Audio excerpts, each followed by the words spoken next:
Gimana sih kalau misalnya kita bawa belanja dari luar ke Indonesia, ke tanah air gitu ya? Aturannya seperti apa, persyaratannya seperti apa, atau mungkin juga ada penasaran seperti pajak yang harus dipenuhi seperti apa gitu ya?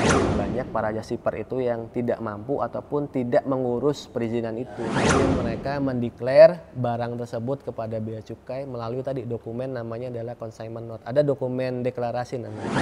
Earpods.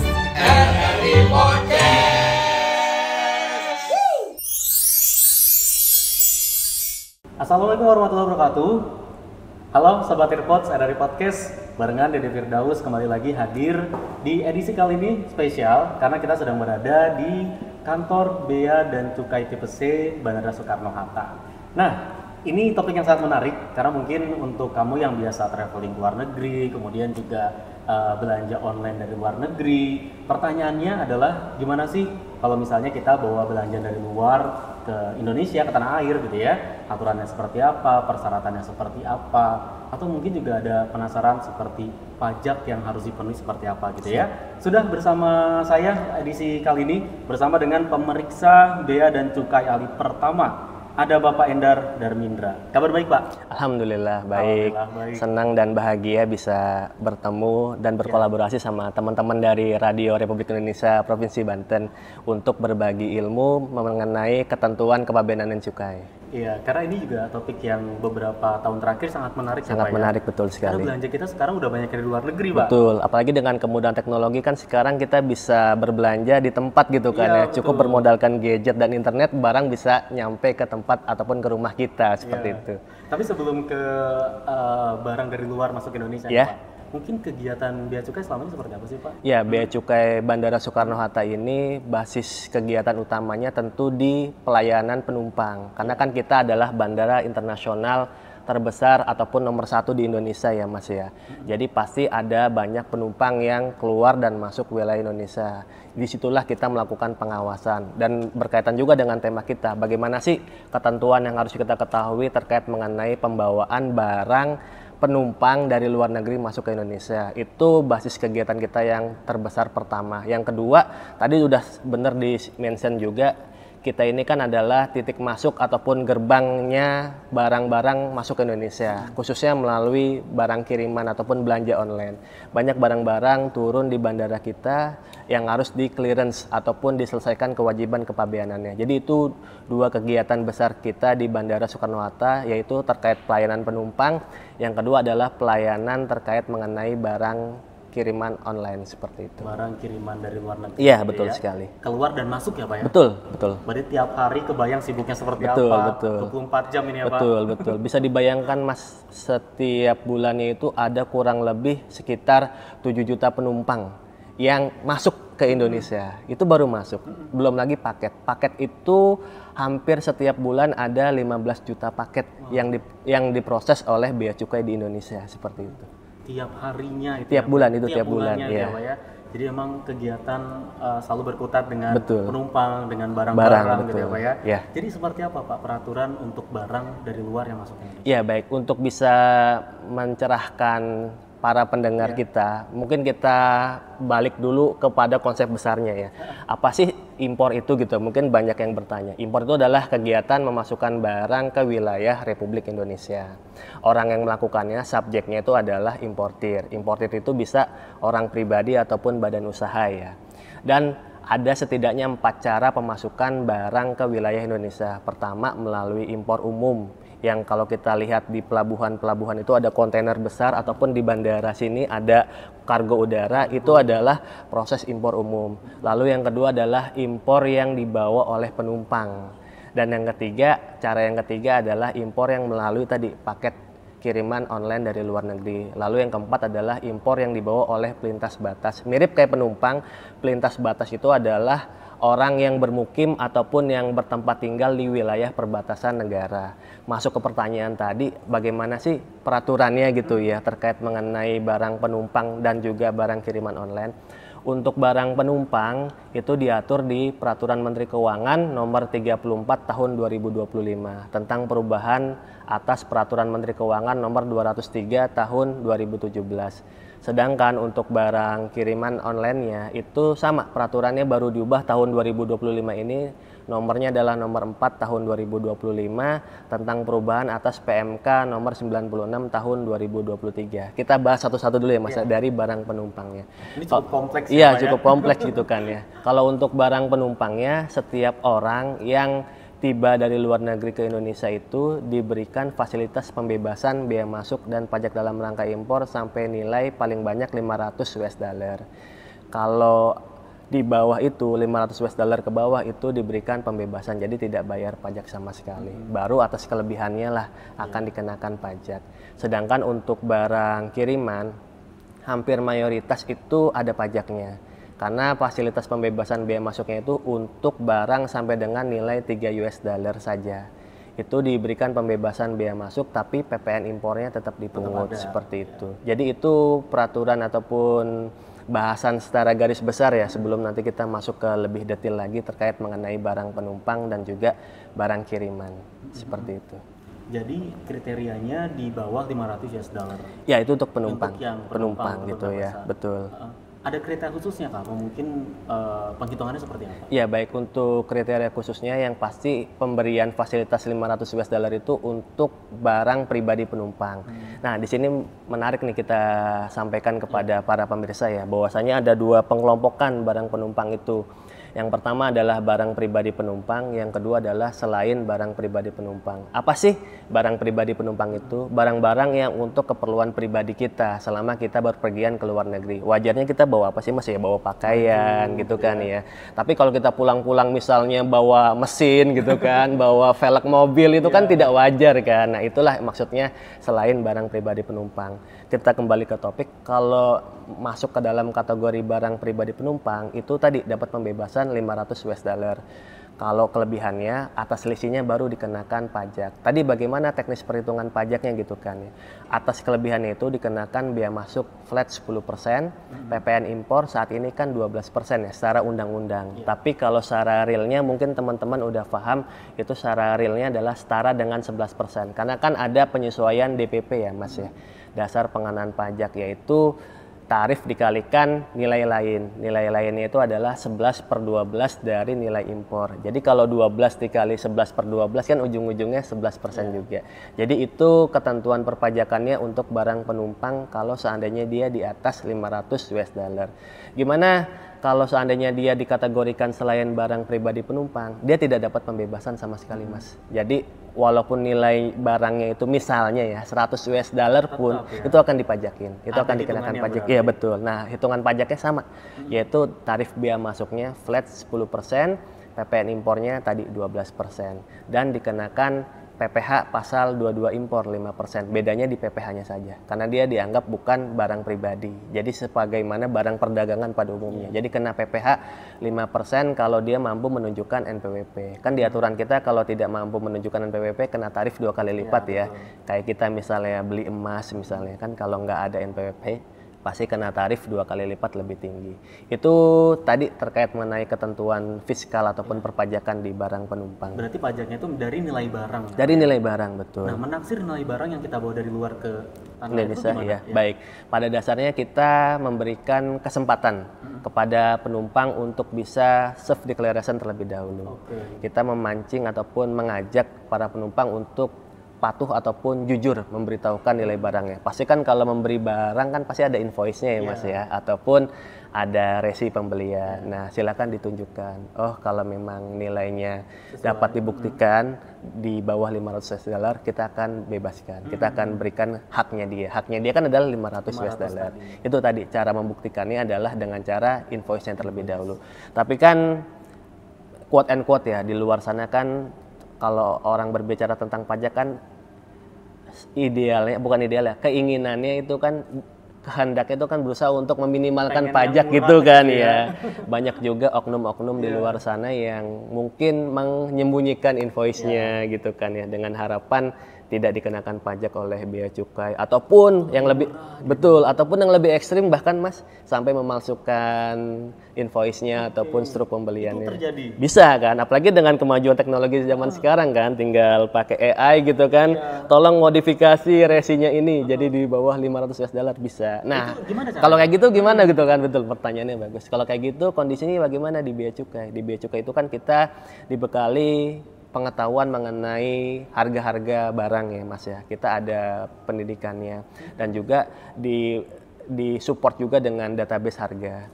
Jadi kita itu ada tim namanya tim pemantauan harga pasar. Jadi dia suka itu Mas belusukan misalnya ke Glodok ataupun ke mall-mall besar di Indonesia itu untuk melihat sebenarnya nilai barangnya itu berapa sih realnya gitu kan. Nanti dibuatkan database-nya ketika nanti penumpang diindikasikan ya, kita tidak memukul rata bahwa setiap penumpang itu tidak jujur, tidak. Pasti ada juga yang jujur kan. Kalau diindikasikan mereka tidak jujur gitu kan, kita bisa pakai harga yang kita miliki itu. Langsung Tapi dicek ya, betul. Tapi tadi biar fair, kita kesempatan awalnya memberikan kesempatan kepada penumpang untuk membuktikan dengan sejujur-jujurnya gitu kan, berapa sih dia beli barangnya. Kalaupun tidak ada invoice-nya kan, kalau ada kartu kredit kan pasti juga ada rekening korannya ataupun bukti-bukti transaksinya gitu ya Mas ya, seperti itu. Itu sebenarnya lebih mudah ya, jadi memberikan kesempatan untuk penumpang Betul, yang datang betul. silakan tunjukkan invoice-nya atau mengatakan dengan jujur harganya berapa betul, gitu ya. iya. Jadi nggak usah dibuktikan cari-cari lagi ke pasar ya. Kalau seperti itu kan memudahkan penumpang juga, jadinya tidak terlalu banyak argumentasi gitu kan. Dia juga mungkin udah capek di perjalanan, bisa cepat segera keluar kan, ketemu dengan sanak saudaranya, ketemu dengan kekasih hatinya ataupun ketemu dengan keluarganya gitu kan. Bisa lebih cepat selesai juga gitu Sudah kan. pengen pulang kampung. Betul ya. Apalagi kan di perjalanan kita tahu sendiri pasti capek ya. Jadi kalau misalnya mereka yang tidak bisa menunjukkan invoice-nya, apakah ada perdebatan atau bagaimana itu? Iya, tadi kalau tidak bisa menunjukkan, tidak mampu menunjukkan, kita kan punya database harganya ya, kita akan pakai database harga tersebut seperti itu. Nanti kita akan hitungkan pajaknya sekian, nanti yang bersangkutan ya silakan memenuhi ataupun melakukan pembayaran kepada kas negara seperti Untuk itu. barang yang Untuk sudah dibawa. barang yang sudah dibawa dan untuk pajak yang sudah dihitungkan tadi. Tadi ada yang kelewat nih Pak, mengenai barang pribadi yang dibawa dari luar Iya. ke tanah air ini kan $500 Iya. gitu ya, sebagai barang pribadi kan pakaian, sepatu Iya, betul. gitu ya. Kalau mereka bawanya berlebihan misalnya, bajunya lebih banyak, sepatunya bisa 3 pasang, 4 pasang, mungkin beli dari sana, di sini dipakai, itu gimana? Baik, ini pertanyaannya bagus banget ini. Mungkin mewakili seluruh netizen yang menyaksikan acara ini ya. Jadi pada dasarnya kita memiliki namanya manajemen resiko ya Mas ya. Jadi kita akan lihat tingkat kewajarannya. Masnya berapa hari sih di luar negeri? Oh misalnya cuman tektok gitu kan, pagi nyampe, sorenya udah pulang gitu kan. Mungkin aja kan, mungkin untuk keperluan bisnis ataupun lain halnya gitu kan. Tapi bisa pulang-pulang bawa baju sampai ratusan pasang, sampai ratusan pieces misalnya gitu kan ya. Dan udah gitu kondisinya baru semua lagi gitu kan ya, dan bermerek mahal pula gitu kan. Nah, disitulah kan kita bisa menilai itu wajar atau tidak gitu kan ya, setidaknya dari jumlah. Makanya nanti di kesempatan ini juga kami ingin mengedukasi kepada masyarakat ya. Kalau bisa, bawalah barang yang sewajarnya dan secukupnya saja. Karena kenapa? Ada multiplier efeknya gitu kan. Mungkin yang banyak masyarakat tidak tahu adalah, dan banyak masyarakat yang berargumen bahwa ini kan uang saya belanja sendiri kok sampai bea cukai sampai memajakin kami gitu kan. Padahal sebenarnya tujuan kita itu jauh lebih besar daripada apa yang masyarakat bayangkan. Yaitu apa Mas? Kalau seandainya barang-barang dari luar dapat dengan mudah masuk ke Indonesia, kasihan UMKM kita, industri-industri dalam negeri kita yang mereka sudah patuh bayar pajak setiap tahunnya, tapi mereka akan kalah bersaing dengan barang-barang yang masuk dengan cara seperti itu gitu kan. Pasti kan dari harga jualnya aja pasti udah lebih rendah dong, karena mereka berusaha tadi meminimalkan pajak serendah mungkin gitu kan. Kasihan. Itu yang mungkin tidak tercapture di masyarakat, bahwasanya ada peran besar bea cukai di situ, bukan hanya sebatas semata-mata untuk menambah penerimaan negara saja, bukan. Tapi kita punya fungsi lain, yaitu community protector. Salah satunya adalah melindungi industri dalam negeri kita. Bisa dibayangkan kan, mereka yang patuh, yang jujur, yang taat bayar pajak akan kalah dengan yang gitu ya, thrifting kayak gitu kan, yang nanti kita bahas soal itu Pak. Baik. Kita balik lagi mengenai tadi bahwa barang pribadi yang tadi bisa sepatu berapa pasang. Kan kalau kita lihat dari online biasanya ada beberapa tips kayak misalnya tag-nya dilepas, kardusnya nggak dibawa gitu Itu salah satu siasat mengakali atau memang nanti akan tetap terhitung, Pak? Ya, itu memang salah satu modus ataupun tantangan yang Bea Cukai kerap hadapi di lapangan gitu ya. Karena pasti masyarakat juga dan juga para oknum tersebut tidak kalah pintarnya gitu kan. Pasti betul. Gitu pasti kan mereka juga mempelajari aturannya gitu kan dan mencari apakah ada celah-celah yang bisa mereka lakukan. Banyak teknik-teknik seperti itu. Sampai tagnya dicopot, kardusnya tidak dibawa seperti itu kan. Bahkan lebih ekstrim lagi Mas, kardusnya itu dikirimkan melalui paket online gitu kan. Jadi ketika nyampe di Indonesia tuh digabungkan gitu kan. Jadi kan kalau jualan ada kardusnya pasti kan nilainya lebih mahal dong ya kan ya. Ketimbang sepatu yang tidak ada kardusnya gitu kan. Yang cuman di wrapping kayak penjual-penjual di pinggir jalan, pasti kan orang akan bertanya-tanya ini asli atau KW gitu kan ya. Nah, bagaimana kembali ke pertanyaan tekniknya Bea dan Cukai? Ya tadi kita kan ada namanya manajemen resiko ya. Pada saat barang tersebut landing di Indonesia itu kan pasti ada breakdown area. Breakdown area itu yang membongkar barang-barang bagasi bawah itu Mas. Itu kan ada melalui pencitraan X-ray. Nanti kita bisa lihat, oh ternyata ada sepatu ya. Kalau ternyata misalnya sepatunya 1 atau 2 pasang ya mungkin kita masih berargumen itu wajar. Tapi ternyata Masnya seorang diri tapi bawa sepatu, ada sepatu cewek, ada sepatu laki-laki. Laki-lakinya pun juga ukurannya tidak ukurannya Mas gitu kan, ada 42, 43, 40, 38, 39. Secara logika gimana? Kita kan bisa nyadar kan ini nggak wajar ini kan. Kalau sepatunya pribadi pasti kan nggak mungkin kakinya hari ini 42 besok bisa turun jadi 41 kan gitu kan. Nah dari situlah teknik-teknik manajemen risiko gitu. Yang sama, merek yang sama nggak mungkin dibawa. Betul ya.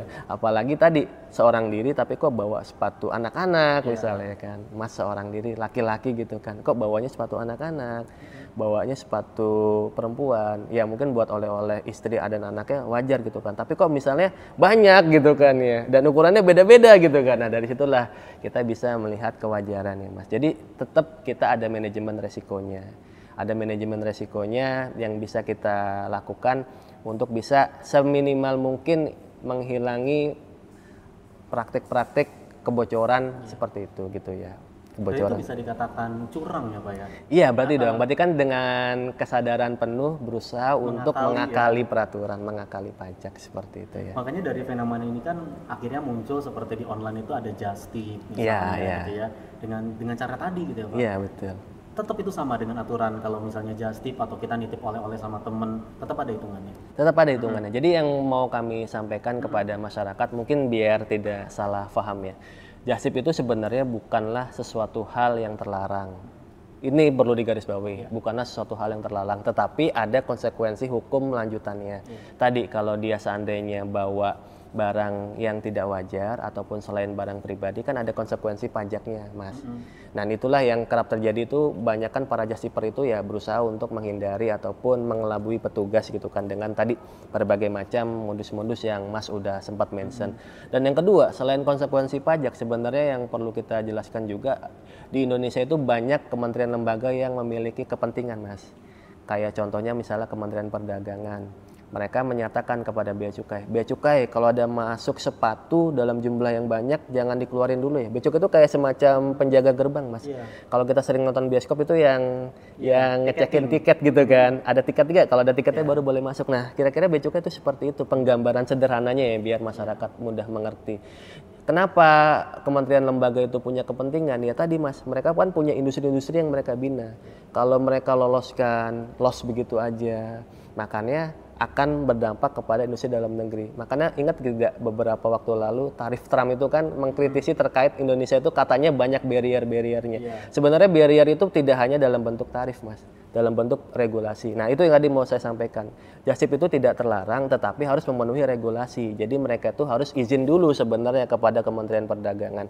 Faktanya dan kementerian lembaga terkait ya, misalnya kalau tadi objeknya bukan sepatu ya, misalnya dia bawa obat-obatan kan harus ataupun kosmetik dia harus izin Badan POM. Karena kan kementerian lembaga ataupun badan di Indonesia yang berwenang memastikan obat ini aman dikonsumsi di Indonesia itu kan Badan POM kan. Betul, boleh masuk atau tidak kan itu Badan POM. Singkat cerita, mereka itu boleh memasukkan barang selama dapat izin dari kementerian lembaga terkait. Nah, faktanya Mas, di dalam kenyataannya banyak para just shipper itu yang tidak mampu ataupun tidak mengurus perizinan itu. Itulah yang menjadi seakan-akan stigma di masyarakat just tip itu terlarang gitu kan. Sebenarnya tidak terlarang, tapi harus memenuhi perizinan dari kementerian, lembaga ataupun badan terkait gitu. Jadi ada prosedurnya. Ada prosedurnya. Dia bisa nanti dikatakan sebagai just tipper. Gitu. Iya betul. Berarti nanti akan ada pembedaan mereka yang sudah punya mengantongi izin misalnya. Betul. Sebagai just tipper tadi bahwa ke Indonesia barang-barangnya hitungannya berbeda. Tadi karena dia selain barang pribadi ya hitungannya berbeda mas. Karena yang barang pribadi itu kan dikasih pembebasan ada saldo ataupun haknya dia 500 US dollar. Sementara kalau just shipper itu pasti tidak dapat pembebasan 500 US dollar. Jadi berapapun nilainya akan dipajakin. Selain tidak dapat fasilitas 500 US dollar itu, dia juga berkewajiban memenuhi perizinan ataupun peraturan dari kementerian lembaga terkait badan terkait itu. Seperti itu. Oh berarti memang karena ini kan komersil ya kalau misalnya Betul buat komersil, buat untuk memperkaya dirinya sendiri kan. Apapun yang dia bawa sebagai barang just tip itu ada hitungannya di sini. Ada hitungannya, ada pajaknya. Tadi tidak dapat, kita rekap lagi, tidak dapat pembebasan 500 US dollar. Kalau tadi pajaknya sama sih flat, bea masuk 10%. Bea masuk itu apa sih Mas Endar gitu kan, Mas Dede? Bea masuk itu adalah pungutan negara yang dikenakan terhadap barang impor itu bea masuk. Kalau PPN kan pajak pertambahan nilai. Karena kan PPN itu kan dikenakan atas penyerahan barang dalam negeri maupun barang yang masuk dari luar negeri, itu PPN. Dan juga ada pajak penghasilan. Kenapa aja kena pajak penghasilan? Karena kan untuk bisnis. Iya, betul. Bisnis pasti ada penghasilan. Betul, ada omset ataupun ada penghasilan yang dia raih. Makanya dia kena PPh 5%. Kalau PPN kan sama semua ya, 12%. Selama dia punya NPWP 5% PPh-nya. Kalau tidak punya berarti 10%. Itu ketentuan pajaknya. Dan yang kedua memenuhi perizinan dari kementerian lembaga terkait seperti itu. Yang perizinan itu harus diurus. Betul. Dan diurusnya itu sebenarnya sebelum. Jadi bagaimana dia bisa urus ketika saat dia membawa barangnya kan gitu kan. Pasti dia harus urus dulu sebelum dia berangkat ke luar negeri untuk belanja seperti itu. Harus punya izin dulu. Betul sekali. Betul. Ya, kalau tadi kan berarti tentang just tip Pak. Nah ini juga ada fenomena lain ini terkait dengan gift dari teman yang ada di luar negeri. Baik. Misalnya hadiah atau mungkin pernah menang lomba atau apa dikirim ke tanah air, itu gimana? Iya baik. Sebelum kita masuk ke dalam konteks itu, saya izin lengkapi dulu ya tentang ketentuan barang kiriman. Kalau tadi kan dari penumpang gitu ya. Betul. Kalau tadi kan kita udah bahas panjang lebar tentang barang penumpangnya. Sekarang kita barang kiriman. Barang kiriman kalau teman-teman yang menyaksikan itu masih bingung sederhananya apa sih Mas gitu kan. Barang kiriman itu adalah barang yang dikirim melalui penyelenggara pos. Pos itu tidak selalu identik dengan PT Pos Indonesia ya. Pos itu kan adalah nama umum ya. Semua bidang industri yang bergerak di perposan itu namanya adalah penyelenggara pos. Dan kalau di Indonesia itu pasti kalau tidak sektor pemerintah pasti ada juga sektor swastanya kan. Ya kayak di dunia penyiaran kan ada RRI, mungkin juga ada stasiun radio swasta lainnya. Nah, kalau di dunia perposan itu ada PT Pos Indonesia dari wakil pemerintahnya, ada juga sektor privat seperti kayak FedEx, DHL dan lain semacamnya. Dan itu ada perlakuan yang harus dipenuhi ataupun diketahui oleh masyarakat terkait barang kiriman ya. Termasuk yang belanja online. Betul. Nanti kita akan masuk yang hadiah sama cash-cash yang sempat viral pada umumnya. Tapi kita jelaskan dulu. Kalau barang kiriman itu, kalau nilai barangnya sampai 3 US dollar, itu yang dibebaskan bea masuknya. PPN dikenakan, PPh dikecualikan. Itu yang masyarakat perlu ketahui. Tapi kalau nilainya di atas 3 US dollar sampai 1.500 US dollar dan dia dideklar dengan consignment note itu CN ya, ataupun semacam kayak bukti kontrak antara pengirim dan juga si perusahaan pengirimannya, perusahaan jasa ekspedisinya, itu namanya consignment note. Sampai dengan 1.500 US dollar itu bea masuknya flat 7,5%, PPN 12%, PPh tidak dipungut untuk komoditas umum. Nanti ada namanya komoditas tertentu, itu nanti tarifnya juga beda gitu ya. Tarifnya beda, PPN-nya kenanya 12% sama tarif bea masuknya itu berkisar dari 15 sampai 25%, 15 dan 25%, dan PPh-nya itu adalah sebesar 5% kalau dia memiliki NPWP. Kalau tidak memiliki NPWP dikenakan 2 kali lipatnya 10%. Namun kalau barangnya di atas 1.500 US dollar dia terkena tarif bea masuk MFN, bea masuk umum, bea masuk yang berlaku sama kepada semua negara. PPN-nya 12% dan PPh-nya sesuai dengan ketentuan perpajakan yang berlaku. Bahkan kalau ada bea masuk tambahan dikenakan. Itu overview mengenai ketentuan perpajakan dari barang kiriman ya. Sekarang kita masuk ke pertanyaan terkait mengenai barang hadiah itu bagaimana Mas Endar, hal-hal yang harus kita ketahui. Yang perlu digarisbawahi oleh masyarakat, barang hadiah ini bukanlah barang hadiah karena kita kenal ataupun dekat dengan sebuah ataupun seorang gebetan di luar negeri gitu kan, dia jatuh hati sama kita lalu mengirimkan barang hadiah, bukan seperti itu hadiahnya. Itu masuknya adalah ya barang kiriman umum gitu kan. Tapi hadiah yang diatur di dalam peraturan adalah hadiah atas perlombaan ataupun hadiah atas prestasi. Misalnya kita sebagai mahasiswa ataupun atlet kita ya bertanding di luar negeri dan dia menang. Nah, disitulah dikasih fasilitas pembebasan bea masuk dan pajak dalam rangka impor untuk trofinya, untuk medalinya ataupun plakatnya sama hadiah-hadiah pendukung dari perlombaan tersebut selama bukan dia menang dari hasil judi online gitu kan ya. Selama dia bukan menang dari hasil hal-hal yang berbau yang negatif gitu ya. Maksudnya perlombaan pada umumnya gitu kan, kompetisi pada umumnya, maka dia dikasih fasilitas itu seperti itu. Jadi ini semacam apa ya, semacam kemudahan ataupun komitmen dari pemerintah untuk mendukung gitu kan anak-anak bangsa mengharumkan nama Indonesia di luar negeri seperti itu. Betul. Ini sekaligus mengklarifikasi apa ya, karena kan memang beberapa waktu yang lalu sempat viral mengenai hadiah gitu kan. Cukai, kemudian ada alat-alat yang diperuntukkan untuk pendidikan, bahkan beberapa juga tertahan di bea cukai. Itu sebenarnya kenyataannya gitu ya, yang terjadi seperti apa sih Pak? Ya baik, kita masuk ke dalam yang hadiah perlombaan dulu. Hadiah perlombaan itu pada waktu itu peraturan terkait mengenai hadiah perlombaan itu belum. Jadi sebenarnya case itu sebagai salah satu trigger ya. Adanya peraturan tadi yang saya sempat sebutkan di awal PMK 4 tahun 2025. Di situ barulah dimasukkan bahwa untuk hadiah perlombaan ataupun prestasi itu dikecualikan ataupun diberikan fasilitas pembebasan bea masuk dan pajak dalam rangka impor. Sebelumnya belum ada aturannya, sehingga bea cukai tidak salah dong kalau melihat misalnya hadiahnya dari emas itu kan berharga, ada nilainya gitu kan. Jadi sudah sesuai prosedur gitu. Sesuai prosedur pada waktu itu ya, sebelum peraturan baru ini terbit. Dan disitulah mungkin yang timbul ketidakberkenanan dari si penerima. Kan saya udah mengharumkan nama bangsa, kok negara belum ada nih rewardnya kepada kami gitu kan ya. Memang pada saat itu terus terang saja peraturannya belum ada gitu kan. Jadi itu sebagai bentuk klarifikasi bahwasanya memang bea cukai sudah melakukan sesuai dengan prosedurnya. Jadi ditaksir nilainya berapa. Karena kan tadi sebenarnya secara tidak langsung barang kiriman itu pasti ada pajaknya. Tadi kan sampai 3 US dollar yang dibebaskan hanya bea masuk, tapi kan PPN-nya tetap kena gitu kan. Jadi sebenarnya pada waktu itu berapapun nilai barangnya akan ada pajaknya. Itu untuk klarifikasi yang hadiah ya. Kalau yang sudah berbeda ya betul, Pak? Sekarang pasti udah diberikan pembebasan bea masuk dan pajak dalam rangka impor. Kalau yang terkait cash yang panti itu ataupun yayasan, jadi sebenarnya barang tersebut ketika prosesnya tiba di Indonesia itu kan ada tadi namanya penyelenggara pos ya Mas yang tadi saya sebutkan itu sebagai kuasa dari penerima barang. Dia yang akan berkomunikasi ataupun berhubungan sama bea cukai. Nanti mereka mendeklar barang tersebut kepada bea cukai melalui tadi dokumen namanya adalah consignment note. Ada dokumen deklarasi namanya. Dokumen pemberitahuan barang ke bea cukai. Nanti bea cukai mengecek barangnya berapa, nanti akan dihitungkan pajaknya. Kejadiannya pada waktu itu barangnya sudah tiba tetapi belum ada proses lebih lanjut dari PJT-nya itu, perusahaan jasa titipannya itu untuk mendeklar barangnya kepada bea cukai. Jadi kesannya kayak seakan-akan bea cukai menahan gitu kan. Padahal memang posisi barangnya idle gitu kan, dibiarkan begitu saja gitu ya. Kembali ke pertanyaannya, kalau seandainya penumpang baru tiba dari luar negeri, apakah semua barangnya akan diperiksa?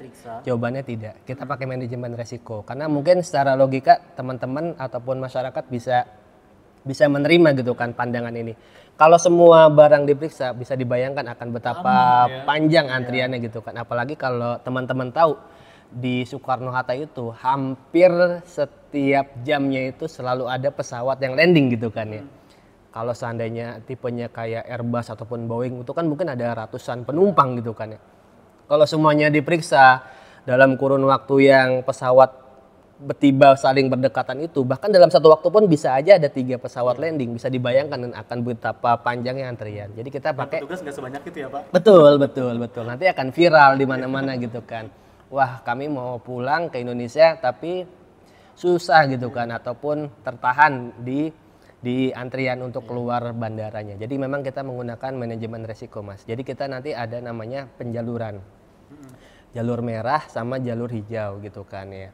Nanti akan dilihat berdasarkan riwayat perjalanannya. Misalnya Mas Dede dalam seminggu ini kok sering banget nih bolak-balik gitu kan. Ya misalnya sebagai bisnismen ya wajar gitu kan. Tapi bisa juga kan dia shipper gitu kan ya. Dia kerap bolak-balik menampung barang yang sebanyak-banyaknya. Itu kan nanti akan diatensi. Dan kita kan punya datanya. Pertukaran data dengan teman-teman imigrasi dan juga data-data dari maskapai pun berkewajiban memberitahukan kepada kita kan. Jadi kita punya toolsnya, punya sumber datanya untuk bisa mengecek, oh Mas Dede ini baru pertama kali ya udah dikasih jalur hijau. Oh ternyata udah cukup sering. Ada kok parameter-parameternya yang mungkin itu akan menjadi rahasia dapur dari Bea Cukai. Tapi kita punya parameter-parameternya untuk menentukan si A masuk jalur hijau atau si B masuk jalur merah. Kalau jalur hijau ya udah, jadi dia bisa langsung keluar, tidak ada proses pemeriksaan barang maupun tidak ada proses penelitian dokumen seperti itu. Itu yang kira-kira mencurigakan atau apa? Iya betul. Ada pemeriksaan lebih lanjut gitu ya. Dan itu hal yang wajar. Itu hal yang Idealnya berapa lama sih Pak pemeriksaan itu di bandara? Di bandara kalau seandainya dia dapat jalur merah gitu ya. Kalau saya dapat jalur merah sebenarnya pemeriksaan itu tidak lebih dari 30 menit sebenarnya. Selama yang bersangkutan kooperatif kan banyak oknum ataupun banyak tipikal penumpang yang mungkin merasa akamsi ya, anak kampung sini ya. Gue orang Indonesia kok diperiksa-periksa gitu kan. Dan itu ada ya Pak? Dan itu ada gitu kan. Apalagi mungkin basicnya ataupun keluarganya orang berada gitu kan, pejabat besar di suatu lembaga yang kalau datang aja dijemput oleh protokoler gitu kan. Ya biasanya saya nggak mau diperiksa gitu kan. Nah disitulah mungkin resisten itulah yang membuat pemeriksaan itu menjadi lama. Padahal kalau mereka kooperatif dan kita pun juga tidak mencari-cari kesalahan gitu kan. Kan tadi kan dari hasil pencitraan itu kan bisa aja salah gitu. Maksudnya pencitraan itu kan ketika dicek, oh ternyata barangnya benar baru, tapi kan ketika ditaksir dilihat, apalagi masnya bisa membuktikan oh ini di bawah 500 US dollar kan bisa langsung lanjut gitu kan. Betul. Nah ini yang mau kita luruskan kepada masyarakat. Jadi jangan langsung overthinking terlebih dahulu ketika diarahkan ke jalur merah. Kita kooperatif aja. Kooperatif ya sama seperti halnya kita kalau diberhentikan sama polisi kalau lagi ada razia. Kalau kita surat-surat lengkap kan kita nggak usah takut ya kan. Kalau kita benar ya kita jangan takut. Kalau kita resisten, kalau kita mengelak, kalau kita menghindari itu kan pasti ada something gitu kan ya. Apakah dia menyembunyikan barang berharga, bahkan ekstrimnya Mas mungkin menyembunyikan obat-obatan terlarang gitu kan. Itu kan menjadi atensinya Bea Cukai yang harus teman-teman ketahui ya. Bahwasanya kita juga mencegah masuknya barang-barang berbahaya. Betul. Jadi, seperti narkoba, narkotika, psikotropika seperti ikuti saja prosedurnya itu akan lebih mudah gitu. Betul. Ya, jangan overthinking gitu ya. Jangan overthinking. Kooperatif ya gitu. Jadi sebenarnya barang-barang apa saja Pak yang diperbolehkan masuk ke Indonesia? Secara default sebenarnya setiap barang itu boleh masuk ke Indonesia tadi selama dia tidak diatur lebih lanjut oleh Kementerian Lembaga terkait. Nah, Kementerian Lembaga terkait itu mengatur setidaknya ada 2 kelompok barang nih teman-teman yang harus teman-teman ketahui ya dari aturan Kementerian Lembaga terkait. Yang pertama adalah namanya barang larangan. Larangan itu artinya barang tersebut tidak boleh sama sekali masuk ke Indonesia. Itu salah satunya diatur oleh Kementerian Perdagangan dalam Permendak nomor 40 tahun 2022. Di situ salah satunya adalah pakaian bekas. Itulah kenapa sebenarnya thrifting itu tidak ilegal gitu, tidak boleh masuk ke Indonesia. Tapi kan karena masyarakat kita kan ingin tampil culture gitu ya. Tampil culture dengan budget yang mungkin seminim mungkin gitu kan ya. Padahal mereka tidak tahu bahaya yang ada di balik semua itu. Kan kita tidak tahu ya Mas ya, itu pakaian bekas siapa gitu kan ya. Apakah orang yang memakainya sebelumnya itu sehat walafiat atau tidak. Jangan-jangan punya kadas kurap panu gitu kan ya, kutu air gitu kan ya. Itu baru penyakit kulit. Gimana kalau penyakit-penyakit yang berbahaya lainnya gitu kan. Itu sebenarnya yang lagi-lagi kita perlu edukasi kepada masyarakat bahwasanya kenapa pakaian bekas itu dilarang. bukan karena semata-mata negara kita tidak mau melihat masyarakatnya culture, bukan, tapi karena ingin melindungi dan menjaga kesehatan dan keselamatan masyarakatnya. Tadi kita kembali ke topik. Yang pertama, nama kategorinya adalah barang larangan. Itu tidak boleh sama sekali masuk ke Indonesia. Nanti listnya ada di Permendak nomor 40. Tadi salah satunya adalah pakaian bekas. Lalu juga ada barang-barang yang mungkin dapat merusak lapisan ozon, yaitu adalah freon-freon yang dulu mungkin kita sering dengar ya, klorofluorokarbon ataupun HCFC. Makanya kan sekarang AC-AC kita di rumah-rumah itu kan udah freon R32 kan. Betul. Itu dulu ada R22 Mas, itu tidak boleh. Makanya kan sekarang di pasaran udah nggak ada lagi. Itu katanya bisa merusak lapisan ozon kita. Gitu. Itu yang kategori pertama ya, barang yang dilarang. Yang kedua adalah barang yang dibatasi. Tadi sempat udah kita mention di awal ya, yaitu barang-barang yang boleh masuk tapi butuh izin dari kementerian lembaga terkait. Kayak contohnya misalnya kosmetik, obat-obatan kayak gitu. Selain dari barang yang diatur oleh kementerian lembaga, secara defaultnya boleh Mas masuk. Jadi menjawab pertanyaan tadi, sebenarnya apa saja sih barang-barang yang boleh masuk? Yaitu barang-barang yang tidak diatur secara spesifik ya oleh kementerian lembaga terkait seperti itu ya. Karena kenapa kementerian lembaga terkait itu mengatur? Tadi kita sadarkan lagi kepada masyarakat konsepnya sebenarnya untuk melindungi masyarakat juga gitu kan. Untuk kebaikan kita bersama. Tapi mungkin itu yang tidak tertangkap gitu kan oleh masyarakat, kesannya kayak negara kita semena-mena gitu ya. Kita uang-uang sendiri kok, barang-barang kita sendiri kok nggak boleh masuk gitu kan ya. Padahal ada maksud mulia di balik semua itu. Jadi sebenarnya mudah ya, ketika barang itu memang tidak berbahaya gitu ya, itu boleh gitu masuk, ya. Boleh masuk. Selama itu aman-aman saja di tanah air. Betul, gitu ya. Betul. Okay. Tinggal memenuhi kewajiban fiskalnya jika lo ada. Betul. Sebenarnya kalau saya boleh rekap, barang itu boleh masuk ke Indonesia selama memenuhi 2 kewajiban Mas. Kewajiban tadi ketentuan dari kementerian lembaga terkait, yang kedua adalah pemenuhan fiskalnya. Kalau dia bayar pajak tapi izinnya tidak punya, tidak bisa keluar juga. Atau dia punya izin tapi dia tidak mau bayar pajak, itu tidak bisa keluar juga kayak gitu. Tidak bisa rilis juga gitu. Pengalaman selama ini Pak menemukan ada barang-barang apa nggak yang misalnya aneh atau yang ini mencurigakan? Kalau di lapangan ya beragam, bervariasi ya. Yang paling sering terjadi karena di sini negara kita itu sedang berkembang ya sisi otomotifnya, dan juga di bandara udara itu kan menang di kecepatan ya Mas ya. Kalau dia ngirim melalui laut kan itu lama ya. Jadi mereka tuh butuh barang-barang yang cepat, itu kadang-kadang suka bawa spare part gitu-gitu kan, spare part kendaraan. Ataupun bahkan yang lebih ekstrimnya karena mungkin industri besi baja kita itu ada perizinan yang perlu dipenuhi. Kadang-kadang juga ada penumpang yang bawa besi baja kayak gitu kan ya.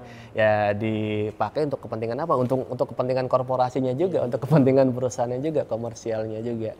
Atau karena kita di sini untuk kecepatan lagi ya. Kadang-kadang juga barang-barang yang peka waktu sama peka kondisi Mas. Misalnya dari kepentingan rumah sakit gitu kan, untuk mengimpor kornea mata itu pernah masuk ke kita gitu kan. Itu hal-hal yang unik ya, yang barang-barang yang cukup eksentrik ya, masuk melalui Bandara Bea Cukai Soekarno-Hatta. Dan tiap hari pasti ada aja ceritanya. Iya betul beragam ya. Karena kan tadi ya ada jutaan penumpang yang lalu lalang gitu. Betul. Ya. Karena ini juga termasuk yang tersibuk ya Pak. Ya betul, bandara nomor 1 bukan ya di Indonesia ya.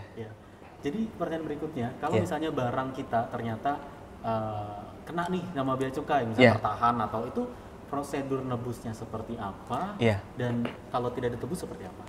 Sebenarnya diksi yang lebih tepat itu adalah barang tersebut disimpan sementara waktu agar si penumpang itu memenuhi kewajiban dari kementerian lembaga terkaitnya itu Mas. Jadi ketika barang tersebut ternyata membutuhkan izin dan dia pada saat itu tidak memenuhi izin, nanti kita keluarkan namanya SPP, surat penangguhan pengeluaran barang, SPP, surat penangguhan pengeluaran barang. Kita minta yang bersangkutan itu untuk memenuhi perizinan gitu kan ya. Dan itulah mungkin kesannya kayak bea cukai menahan barang gitu kan. Padahal tidak ada peraturan bea cukai yang menahan barang. Yang ada adalah peraturan kementerian lembaga terkait yang dititipkan kepada bea cukai. Tadi bea cukai kayak tiketing itu, petugas tiketing yang di bioskop itu gitu ya. Jadi banyak masyarakat yang menganggap bea cukai menahan barang. Padahal sebenarnya adalah menangguhkan sementara waktu sampai yang bersangkutan mampu memenuhi izin. Kalau tidak mampu juga, nanti kita kasih batas waktu dong. Kan nggak mungkin selama selama-lamanya kita tampung di gudang kita kan. Betul. Itu dikasih waktu di PMK-nya, PMK 178 tahun 2019 tentang barang tidak dikuasai, barang dikuasai negara, sama barang menjadi milik negara, BMMN. Itu selama 30 hari Mas. Kalau dia tidak betul. Kalau tidak diurus nanti kita akan tetapkan menjadi barang tidak dikuasai BTD. Nanti dari BTD itu akan berlanjut ke proses selanjutnya, yaitu menjadi barang dikuasai negara. Untuk nantinya endingnya 2 Mas. Kalau seandainya dia masih memiliki nilai jual, itu kita akan lelang. Makanya mungkin teman-teman sering mendengar lelang gitu kan. Ya, itu lelang yang diselenggarakan secara resmi oleh pemerintah ya di lelang.co.id. Ini juga penting kita sampaikan ya, karena banyak lelang-lelang palsu gitu kan. Di Instagram misalnya, barang jutaan bea cukai dilelang gitu kan. iPhone misalnya, yang saat ini harganya masih 20-an juta tapi bisa sampai harganya 1 juta gitu kan. Itu adalah penipuan Mas. Lelang yang resmi adalah di lelang.co.id. Itu tadi ending yang pertama adalah dilelang. Kalau yang kedua, kalau seandainya barangnya tersebut bisa peka waktu ataupun peka kondisi, misalnya barangnya mudah busuk Mas, kayak tadi makanan misalnya kan. Dulu sempat rame kan mikban ya. Makanan itu kan akan cepat busuk ya Mas ya. Dan busuk nanti malah jadi berbahaya, jadi bakteri, timbul penyakit, makanya kita akan musnahkan. Musnahkan yang tersebut pun tidak bea cukai seorang diri, biasanya kita menggandeng Badan POM juga selaku badan pengampunya ya, badan pengawasnya untuk kita musnahkan. Sebenarnya ada juga opsi yang ketiga, yaitu adalah dihibahkan. Kayak dulu kita saat pandemi ya Mas, ada masker masuk banyak ke Indonesia. Saat itu kan masker langka dan mahal banget ya. Saya aja masih sempat merasakan beli masker 300.000 loh. Saking FOMO-nya pada waktu itu ya.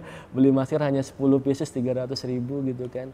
Itu dulu banyak yang tidak memenuhi ketentuan gitu kan. Dan itu tahu tidak, kita hibahkan kepada yang membutuhkan, kayak rumah sakit, klinik-klinik. Itu opsi, 3 opsi yang bisa dilakukan untuk menjawab pertanyaan itu. Kalau seandainya barang kita tidak mampu memenuhi regulasi, endingnya prosesnya sebagaimana kayak gitu. Tapi tetap dikasih kesempatan bagi yang bersangkutan untuk memenuhi izinnya. Tapi tadi ada tenggat waktunya ya, 30 hari itu. Bahkan sebenarnya sampai sebelum dilelang pun masih bisa diurus. H-2 sebelum lelang pun masih bisa diurus Mas.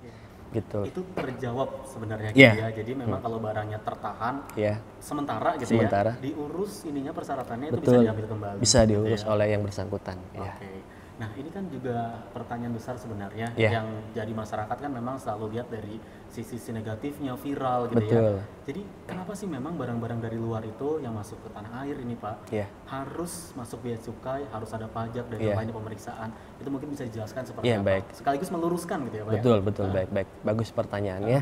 Jadi mungkin ini juga menjadi pertanyaan masyarakat secara umum ya, kenapa sih harus ada bea cukai di pintu masuk negara kita? Jadi secara best practice internasional, setiap negara itu harus ada 3 elemen, yaitu customs, immigration, dan kuarantin. Kuarantin itu ada kuarantin orang, ada kuarantin selain orang gitu kan. Siapa tahu dia bawa hewan gitu kan, tumbuh-tumbuhan. Kan kita tidak tahu tumbuh-tumbuhan itu membawa penyakit atau tidak gitu ya. Itu harus ada ketiga elemen itu, dan itu adalah sesuatu hal yang mutlak harus ada. Makanya bea cukai itu pasti masih dibutuhkan oleh negeri kita ini, dan tidak mungkin tidak ada. Dan yang harus kita sadarkan kepada masyarakat, kenapa bea cukai itu hadir di sana, sebenarnya tidak semata-mata karena untuk mencari penerimaan negara saja, bukan. Tapi ada maksud yang lebih mulia lagi di balik semua itu. Yang pertama, kita ada fungsi yang namanya adalah community protector. Sebenarnya tadi kita udah sempat singgung ya community protector. Sebenarnya bea cukai itu ada 4 fungsi ya.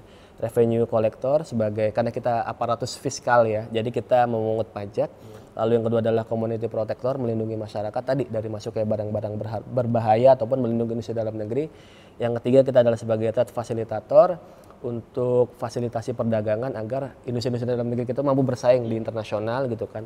Lalu yang keempat adalah industrial assistant, mengasistensi industri-industri kita dengan cara apa? Dengan cara memberikan fasilitas-fasilitas fiskal. Banyak barang-barang bahan baku yang masuk dari luar negeri itu dikasih pembebasan Mas. Biar dapat bahan baku murah, biar mampu menciptakan produk finish good yang berkualitas dan mampu berdaya saing tinggi. Kembali ke topik kenapa bea cukai ada, itu salah satunya tadi menjalankan fungsi community protector agar masyarakat kita itu terlindungi, karena fokusnya bea cukai barang. Tadi kan imigrasi orang, apakah orang tersebut legal masuk ke Indonesia atau tidak, apakah masuk daftar Interpol atau tidak gitu kan. Kalau kuarantin kan lebih kepada kesehatannya. yang bersangkutan masuk sehat atau tidak gitu kan. Jangan-jangan bawa penyakit, bawa COVID kayak misalnya kayak waktu dulu kan ternyata banyak dibawa oleh pendatang-pendatang yang ke Indonesia. Nah, bea cukai itu di aspek barangnya. Apakah barang tersebut aman atau tidak dikonsumsi oleh masyarakat Indonesia, aman atau tidak dipakai oleh masyarakat Indonesia, aman atau tidak untuk dipergunakan sehari-hari oleh masyarakat Indonesia. Itu yang ingin kita kuatkan ya, pesan itu. Jadi tidak semata-mata untuk mencari penerimaan negara saja. Karena kalau kita boleh bongkar ya, penerimaan negara dari barang penumpang itu tidak signifikan, Mas. Penerimaan negara yang paling besar itu adalah melalui impor besar yang dari kontainer-kontainer itu gitu kan. Ini memang tantangannya, challenge-nya bea cukai ya. Secara fiskal tidaklah begitu besar, tapi secara riak gitu ya, secara riuh gitu. Riuh rendah di masyarakat itu cukup tinggi di bandara gitu kan. Karena mungkin stakeholdernya tadi masyarakat umum yang mungkin belum teredukasi dengan baik, makanya acara ini bagus banget gitu kan untuk memberikan edukasi. Beda kayak yang di pelabuhan, dia kan adalah badan usaha yang memang udah proper gitu kan, udah sampai mensekolahkan pegawainya, belajar tentang ketentuan kepabeanan dan cukai. Kalau orang penumpang kan belum tentu tahu ya Mas ya, belum tentu tahu. Jadi itu yang kita ingin tekankan, kenapa bea cukai ada di bandara untuk menjalankan fungsi community protector. Itulah fungsinya gitu ya, adanya bea cukai Betul. di negara ini gitu. Betul. Ya. Terakhir Pak, ada tips yang mungkin dari Bapak untuk yang dengerin kita, yang nonton kita gitu ya. Kalau bawa barang dari luar ke tanah air itu apa yang harus diperhatikan? Iya, baik. Termasuk harapan dari Bapak juga. Iya, baik. Yang kami ingin harapkan dari masyarakat setelah mendengarkan kegiatan kita pada kali ini, sekaligus juga memberikan tips. Yang pertama adalah kami ingin sampaikan kepada masyarakat, kalau berpergian dari luar negeri ke Indonesia, bawalah barang-barang yang secukupnya dan sewajarnya saja untuk keperluan sehari-hari kita gitu ya. Kalaupun kita memang beritikat gitu ya, ingin mengambil ataupun mengganti tiket pulang kita dengan menjadi just tip gitu kan ya, menawarkan barang kepada sanak ataupun kolega kita, pastikan kita memenuhi peraturan yang berlaku tadi. Selain memenuhi kewajiban fiskalnya, juga memenuhi kewajiban ataupun perizinan dari kementerian lembaga terkaitnya. Dan juga yang tidak kalah pentingnya, jangan sampai kita mau dititipin barang dari orang yang tidak kita kenal, yang mungkin baru kita kenal saat kita check in di bandara luar sana gitu kan. Siapa tahu kita dititipkan barang-barang yang di dalamnya ada barang-barang berbahaya, barang-barang terlarang. Karena nanti kalaupun itu ditemukan oleh petugas, yang akan bertanggung jawab adalah si pembawanya gitu kan ya. Si penitipnya itu mungkin udah entah kemana seperti itu. Jadi itu yang ingin kami harapkan kepada masyarakat, bahwasanya ketahui ketentuan mengenai barang penumpang, bawa barang yang sewajarnya saja. Kalaupun hendak melakukan kegiatan perjasipan, ketahui ketentuan fiskalnya dan ketentuan perizinan dari kementerian lembaga terkaitnya. Itu yang kami ingin harapkan kepada masyarakat. Semoga apa yang kita bahas di sini bisa bermanfaat ya buat diri saya pribadi dan juga buat masyarakat pada umumnya. Baik, amin. Ini semoga obrolan kita mengedukasi ya Pak, kepada sekali. masyarakat peran penting dari bea cukai ini sebagai garda depan pintu masuk barang negara ya Pak. Betul. Baik, terima kasih Pak Endar obrolannya. Ya sama-sama Mas Dede. Selamat melanjutkan tugasnya kembali. Siap, terima kasih. Terus berdedikasi untuk negara pastinya. Semoga nanti kita ketemu lagi di obrolan lain ya Pak. Baik. Terima kasih Sobat Earpods untuk obrolan kita di edisi kali ini. Dari obrolan yang kita dapat ya, berarti kan kita sudah tahu ya prosedurnya, persyaratannya. Ketika mungkin kita yang mau jalan-jalan, traveling, bawa barang dari luar ke tanah air seperti apa, bisa memperjelas pertanyaan kita yang muncul ketika misalnya dari luar negeri ke tanah air gitu ya. Nah kalau misalnya sudah jelas seperti apa, tinggal nanti kita agendakan akhir tahun kemana gitu ya Pak? Iya betul, mau liburan kemana gitu ya. Karena peraturannya sudah jelas di podcast kali ini. Sampai jumpa lagi di edisi berikutnya, saya Deddy Firdaus pamit. Wassalamualaikum warahmatullahi wabarakatuh.